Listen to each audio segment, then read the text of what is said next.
മാലിക് അലൈഹിസ്സലാത്തു വസ്സലാം ജിബ്രീൽ അലൈഹിസ്സലാമിനോട് വീണ്ടും ചോദിക്കുമത്രേ, ഐന മുഹമ്മദുൻ വദുരിയതുഹു, ഹബീബായ നബി തങ്ങളുടെ സമുദായവും അല്ലാഹുവിന്റെ റസൂലും വന്നിട്ടുണ്ടോ, അവരെവിടെയാണെന്ന് പ്രത്യേകമായി എടുത്തു ചോദിക്കും മാലിക് എന്ന്.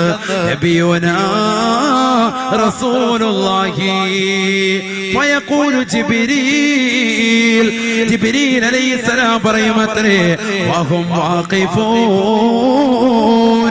ബൈന യദയിൽ ജബ്ബാർ. അല്ലാഹുവെന്ന പടച്ച റബ്ബിന്റെ മുന്നിൽ സർവരും മുട്ടിൽ കെട്ടിക്കൊണ്ട് വിറങ്ങലിച്ചുകൊണ്ട് നിൽപ്പുണ്ട്. പരിശുദ്ധ ഖുർആൻ പറഞ്ഞില്ലയോ, വതറാ കുല്ലു ഉമ്മത്തിൻ ജാസിയാ.